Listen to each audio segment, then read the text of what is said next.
नमस्कार दोस्तों, स्वागत है आपका हमारे YouTube चैनल जीके ट्रैकर पे। देखिए फ्रेंड, आज के वीडियो में हम बात करेंगे जो हमारी एक सीरीज है Uttarakhand GK book wise MCQ series, जिसमें हम उत्तराखंड की इंपॉर्टेंट किताबों को एमसीक्यू के रूप में कवर कर रहे हैं। हिमांशु कफलटिया जी की जो पुस्तक है a comprehensive study of Uttarakhand, इसके एमसीक्यूज हम पूरे कवर कर रहे हैं।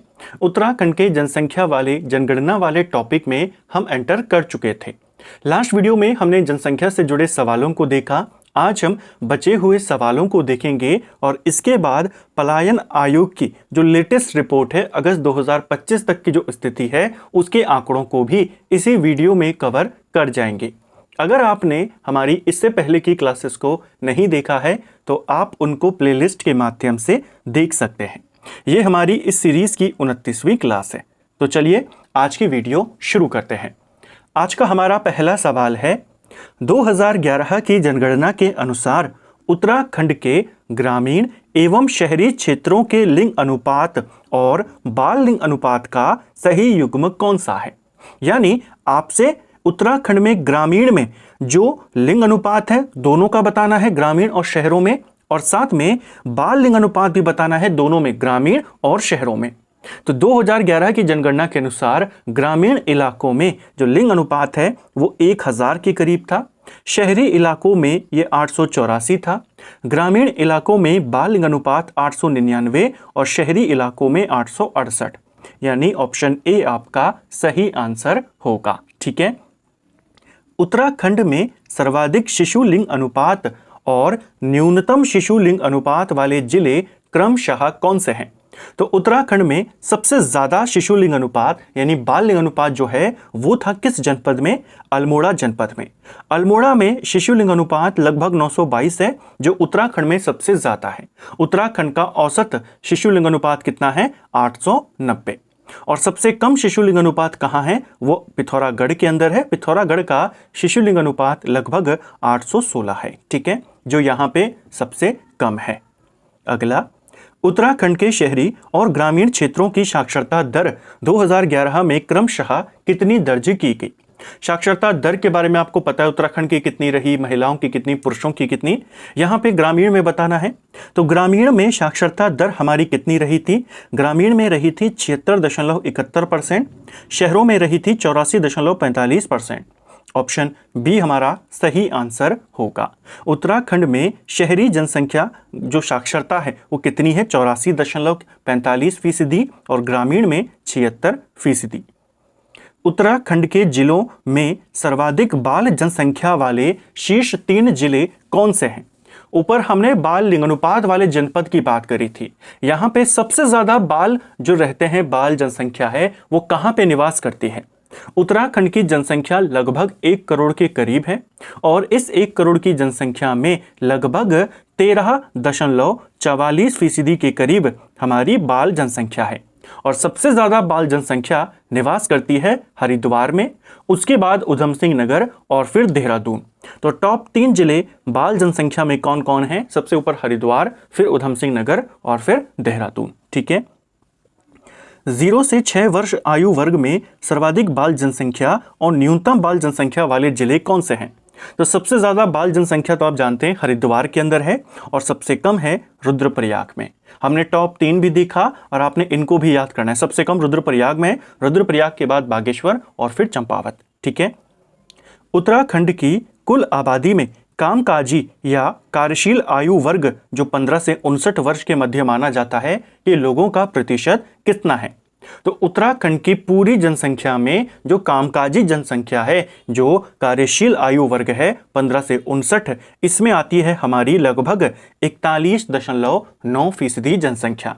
यानी लगभग 42% जनसंख्या हमारी वर्किंग पॉपुलेशन है। ऑप्शन बी सही आंसर होगा, यानी इस आयु वर्ग के अंतर्गत आते हैं।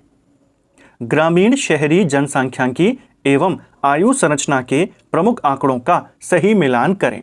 शहरी जनसंख्या वृद्धि दर, लास्ट वीडियो में हमने बात करी थी उत्तराखंड की जो जनसंख्या वृद्धि दर थी कितनी थी? 18.81 थी। लेकिन जो शहरी जनसंख्या वृद्धि दर थी ये थी 39.94।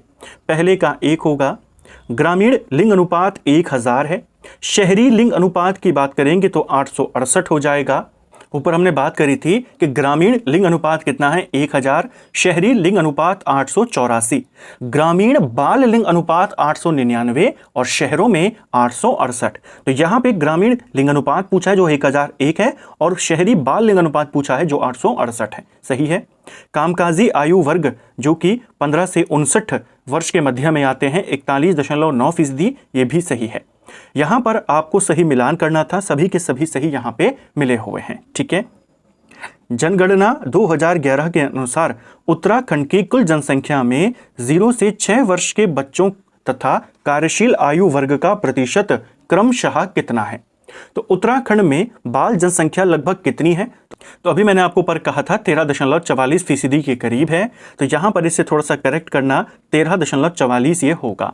और कार्यशील जनसंख्या हमारी कितनी है? लगभग 42% के करीब, तो ये रहा ऑप्शन ए आपका सही आंसर होगा। उत्तराखंड में धर्म अनुसार कुल जनसंख्या प्रतिशत के घटते क्रम का सही संयोजन कौन सा है? तो धर्म के आधार पर आपने जनसंख्या बतानी है। उत्तराखंड में सर्वाधिक जनसंख्या हिंदू है, इसके बाद मुस्लिम आते हैं, इसके बाद कौन सी जनसंख्या आती है नंबर 3 पर, यानी उत्तराखंड का तीसरा सबसे बड़ा समुदाय कौन सा है? तो ये हो जाएगा आपका सिख समुदाय। ठीक है।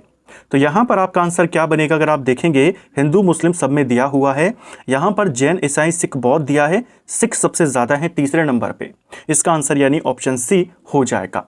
पूरे उत्तराखंड में अगर हम हिंदू आबादी की बात करें तो लगभग 82.97% है, यानी 83%। मुस्लिम पॉपुलेशन की बात करें 13.95 यानी लगभग 14%। सिख जनसंख्या की बात करते हैं 2.34%। इसके बाद चौथे नंबर पे सबसे बड़ा समुदाय हमारा ईसाई समुदाय है, लगभग 0.37%। फिर बौद्ध आते हैं 0.15 और फिर जैन 0.09। ठीक है। तो ये सही क्रम है, ये पूछा जाता है।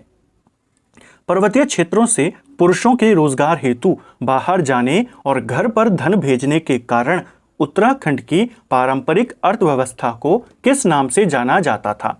तो देखिए उत्तराखंड में पहले से ही ये व्यवस्था रही है कि यहाँ पे ज़्यादा उद्योग तो थे नहीं पहले, तो लोगों को काम करने के लिए रोजगार के लिए बाहर जाना होता था।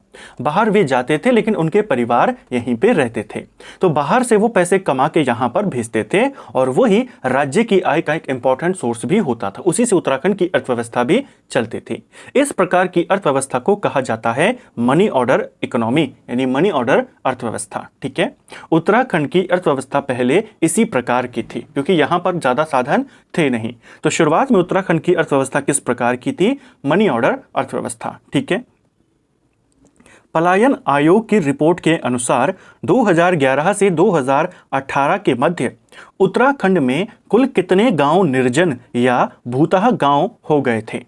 तो देखिए पलायन आयोग जो हमारा बना था 2017 में, उसने 2018-19 के दौरान एक रिपोर्ट को पब्लिक किया था। उस रिपोर्ट में उसने बताया कि 2011 से लेकर 2018 तक उत्तराखंड में पलायन की स्थिति क्या रही। लगभग 2019 के दौरान ये रिपोर्ट आती है। इसके बाद पलायन आयोग ने अगस्त 2025 में एक रिपोर्ट और जारी करी जिसमें उसने 2018 से लेकर 2022 के मध्य पलायन की क्या स्थिति रही उसके बारे में बताया। डेटा 22 तक का है लेकिन नवीनतम है जो कि अगस्त 2025 में आया था। तो हम दोनों रिपोर्ट्स के जो इंपॉर्टेंट पॉइंट्स हैं उनको कवर करेंगे, खासकर जो सेकंड वाली लेटेस्ट रिपोर्ट है उसका। ठीक है। तो पहले पहली वाली रिपोर्ट का देखते हैं क्योंकि ये क्वेश्चन पेपर में बन चुका है। 2011 के बाद से 2018 तक उत्तराखंड में लगभग 700 के ऊपर, एग्जैक्ट नंबर है 734 गांव जो भूतः गांव में कन्वर्ट हो गए थे, यानी कंप्लीटली आबादी रहित हो गए थे। ठीक है।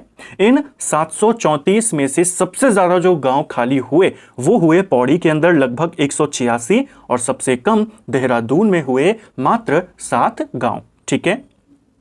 अगला, द्वितीय पलायन सर्वेक्षण के अनुसार जनवरी 2018 के बाद उत्तराखंड में कुल कितने राजस्व गांव पूरी तरह निर्जन हो गए, यानी भूतः गांव।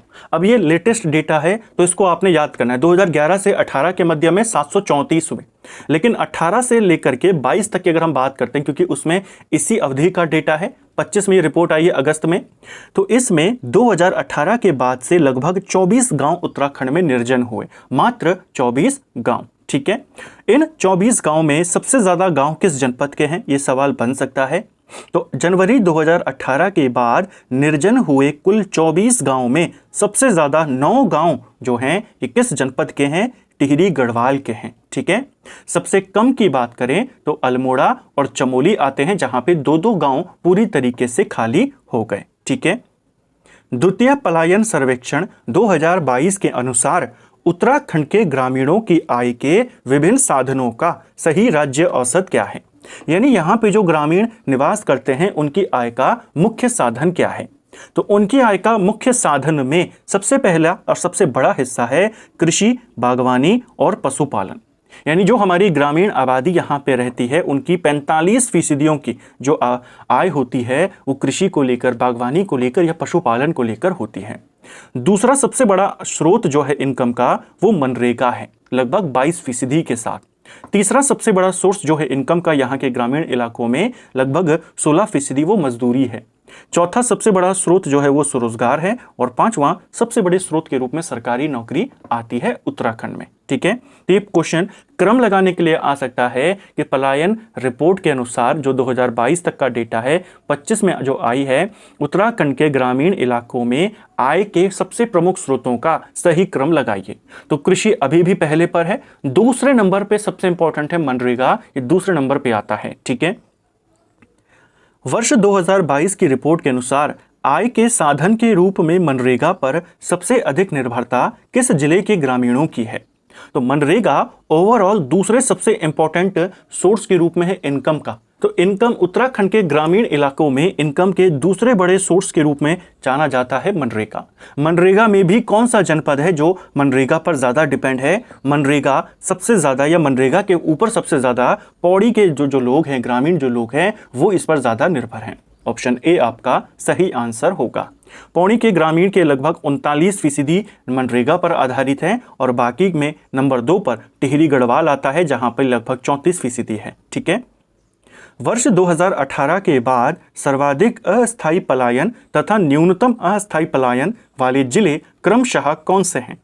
तो देखिए, अस्थायी पलायन यानी जो लोग टेम्पररी तौर पर अपने इलाके को छोड़कर गए हैं लेकिन यहाँ पे आते रहते हैं। उत्तराखंड में 2018 के बाद से सबसे ज़्यादा जो टेम्पररी पलायन हुआ वो हुआ अल्मोड़ा से। लगभग 54,000 लोगों ने यहाँ से टेम्पररी माइग्रेशन किया। और नंबर सबसे कम कहाँ रहा? वो देहरादून में रहा, लगभग 9,000 के साथ। सबसे ज़्यादा टेम्पररी पलायन कहाँ पे हुआ? वो हुआ अल्मोड़ा में। अल्मोड़ा के बाद टिहरी गढ़वाल का नंबर है। सबसे कम कहाँ हुआ? देहरादून में। ठीक है। 2011-18 की तुलना में 2018 से 22 के दौरान किन 2 मैदानी जिलों में अस्थायी पलायन में तीव्र वृद्धि दर्ज की गई? तो देखिए, किन 2 जनपदों में बहुत तेजी से वृद्धि दर्ज की गई टेम्पररी पलायन में? तो ये हैं हरिद्वार और उधम सिंह नगर।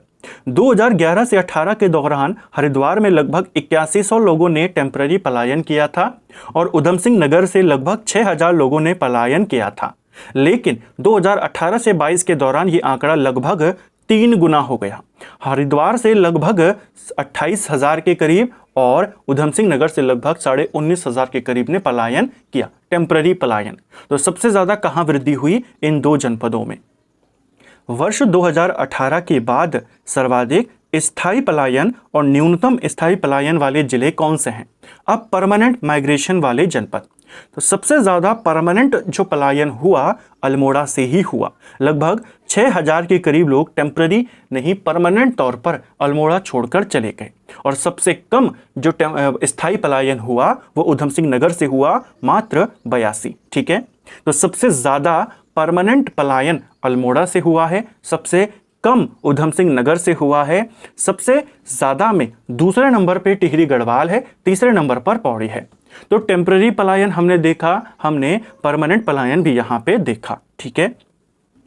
जनवरी 2018 के बाद अन्य क्षेत्रों या राज्यों से आकर लोगों के पुनः बसने यानी रिवर्स पलायन वाले सर्वाधिक 121 गांव किस जिले में हैं? तो देखिए, ऐसा नहीं है कि यहाँ से केवल गांव खाली हुए। कई सारे गांव ऐसे हैं जहाँ पर बाहर से आके लोग बसे, जो पहले यहाँ रहते थे और बाहर से आके यहाँ पे बस गए। रिवर्स पलायन इसको कहा गया, इन माइग्रेशन इसको कहा गया। इसके तहत पूरे उत्तराखंड में जनवरी 2018 के बाद 398 गांव ऐसे थे जहां पर अन्य क्षेत्रों से आकर के लोग बस गए।